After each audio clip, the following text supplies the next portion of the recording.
Hello students, myself Indu Jaiswal, Assistant Professor of Poddar Management Training Institute. Today I will teach about observation means अवलोकन. अवलोकन से आशय है आँखों से देखना. इस प्रकार एक तरह से अवलोकन वह प्रणाली है जहाँ अवलोकनकर्ता स्वयं घटना स्थल पर जाकर अपनी आँखों से उन घटनाओं को देखता है और जानकारी प्राप्त करता है.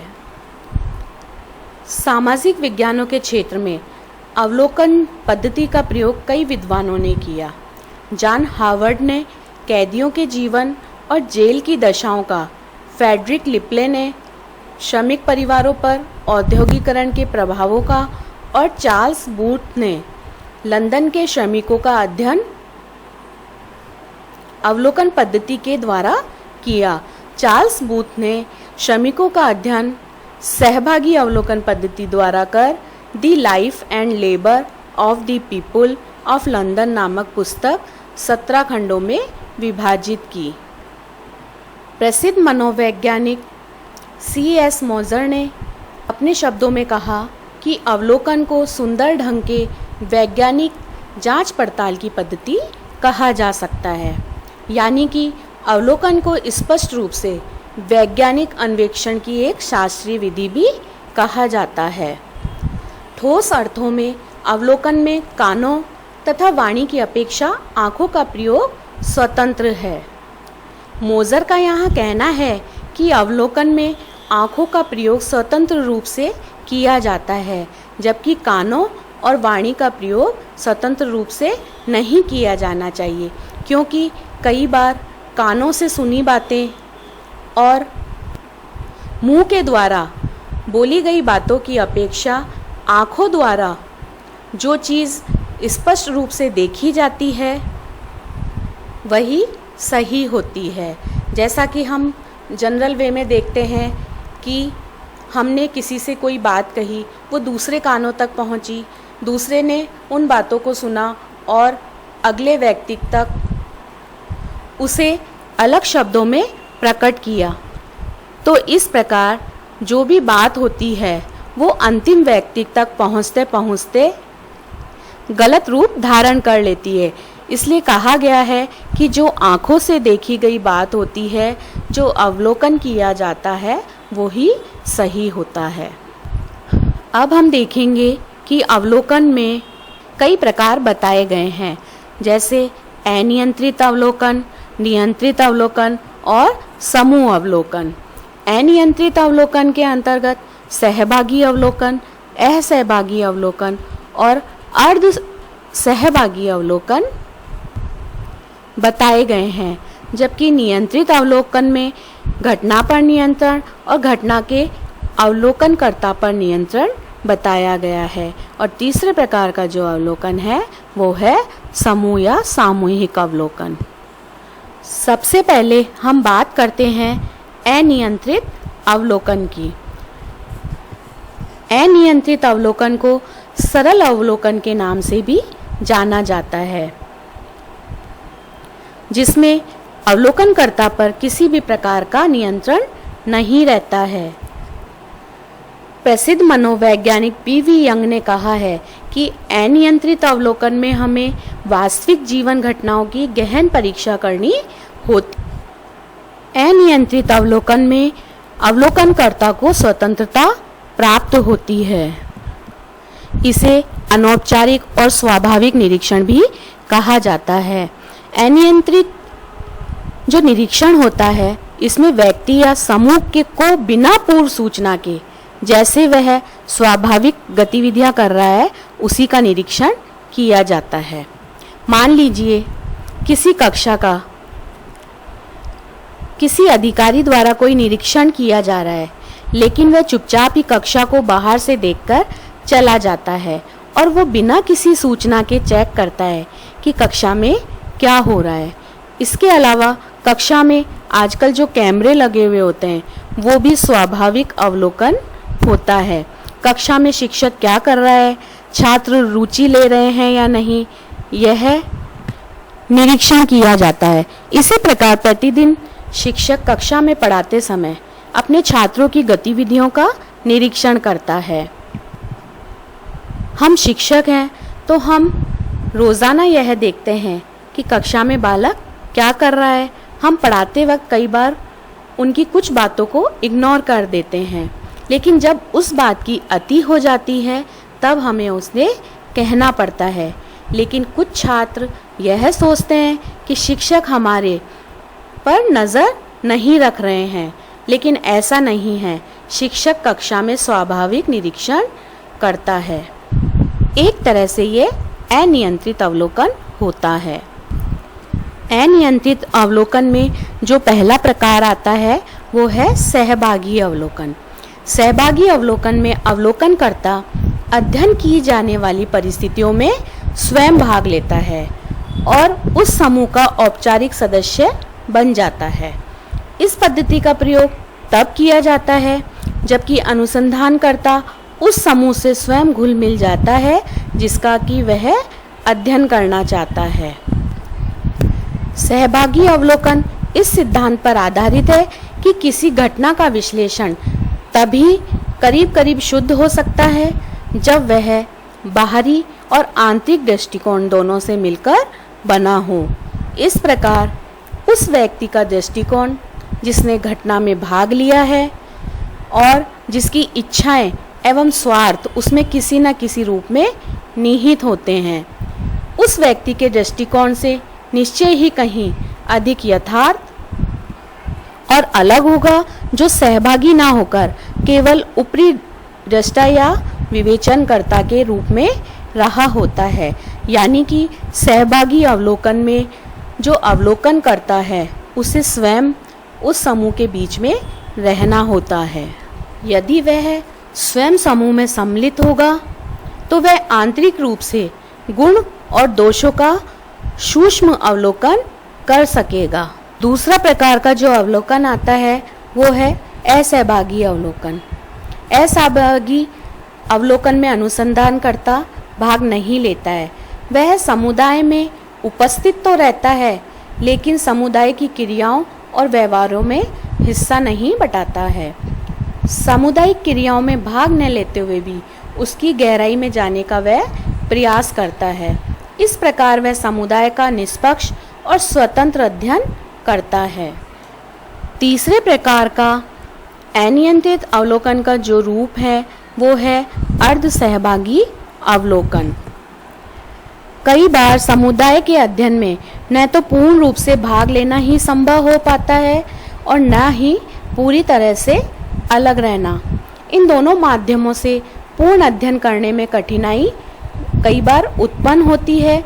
इसके लिए तीसरा साधन यह है कि कुछ परिस्थितियों में समुदाय के जीवन में भाग लिया जाए और कुछ में भाग ना लिया जाए। इस पद्धति को अर्ध सहभागी अवलोकन के नाम से जाना जाता है। यदि हम अर्ध तटस्थ की स्थिति बनाकर ही समाज का अध्ययन करते हैं तो इस प्रकार के अवलोकन द्वारा हमें सहभागी अवलोकन और असहभागी अवलोकन दोनों प्रकार की प्रणालियों का लाभ प्राप्त होता है। इसके बारे में गुडे एंड हार्ट ने लिखा है कि व्यक्ति को किसी एक यानी कि सहभागी और असहभागी रूप को पूर्णतया अपनाने की अपेक्षा इन दोनों कार्यों की साथ साथ पूर्ति करना ही अधिक सुगम होता है। अवलोकन का जो दूसरा प्रकार आता है वो है नियंत्रित अवलोकन। इसे व्यवस्थित अवलोकन भी कहा जा सकता है। यह अवलोकन जिसमें सामाजिक घटना और अवलोकनकर्ता दोनों को ही नियंत्रित कर दिया जाता है। इसमें अनुसंधानकर्ता अध्ययन की प्रक्रिया में परिवर्तन नहीं कर सकता, साथ ही वह अध्ययन के विषय को भी परिवर्तित कर सकता है। नियंत्रित अवलोकन कुछ निश्चित परिस्थितियों में ही किया जाता है। इसमें अवलोकन के लिए समय, स्थान और अवलोकनार्थ इकाइयों को पूर्व में ही निश्चित कर लिया जाता है।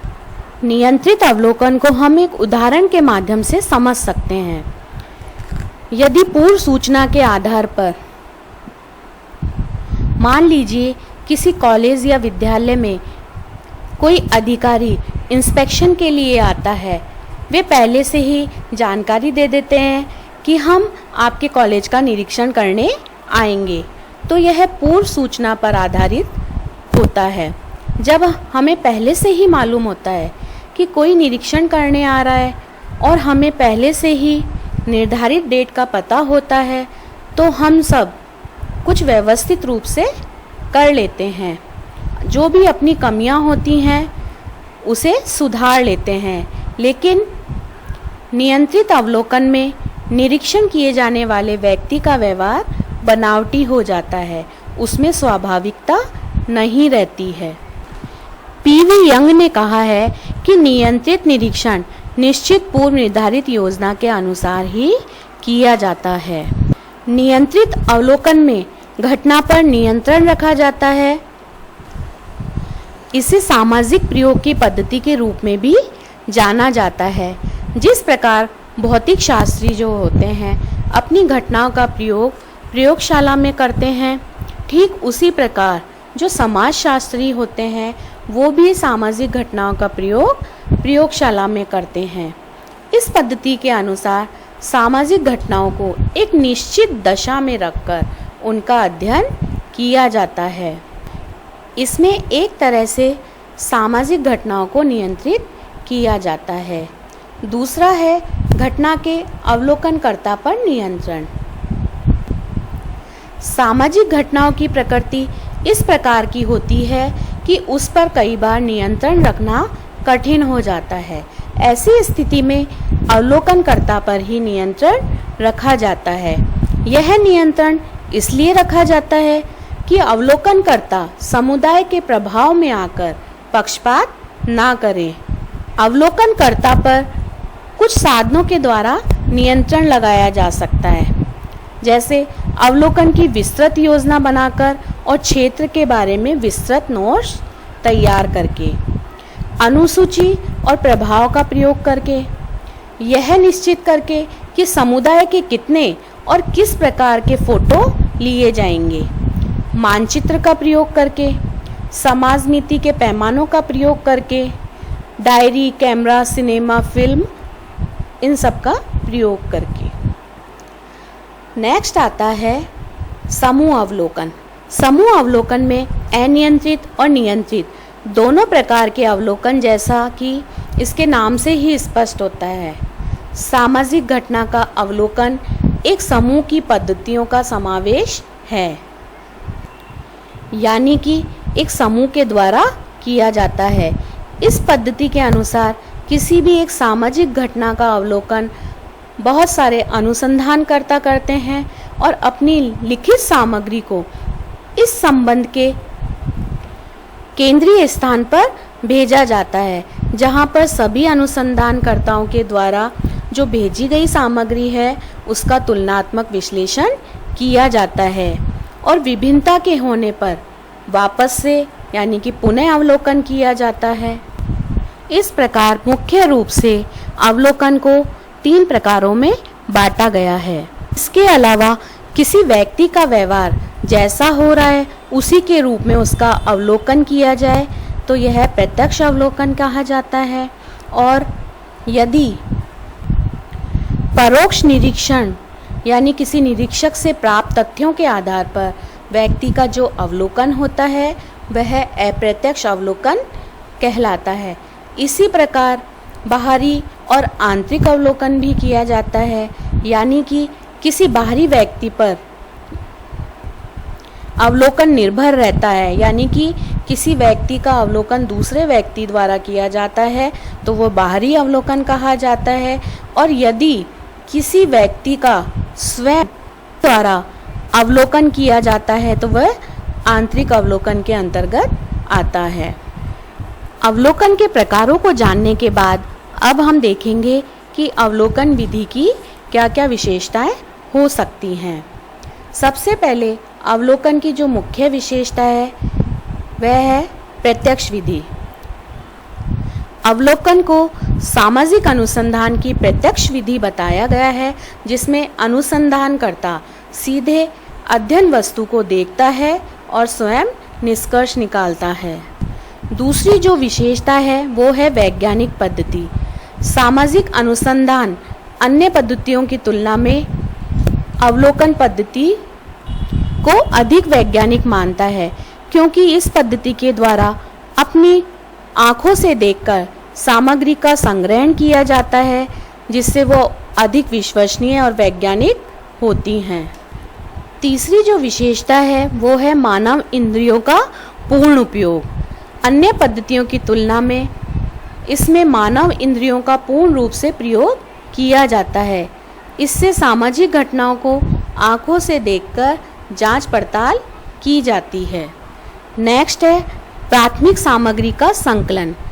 जो भी सामाजिक शोध होते हैं उनमें जो सामग्री संग्रहित की जाती है उसे एक तरह से दो भागों में विभाजित किया जाता है, प्राथमिक और दैत्तिक। लेकिन अवलोकन के द्वारा प्रत्यक्षतः सीधे संपर्क और सामाजिक तथ्यों का प्राथमिक रूप से संग्रहण किया जाता है। जो अवलोकन विधि है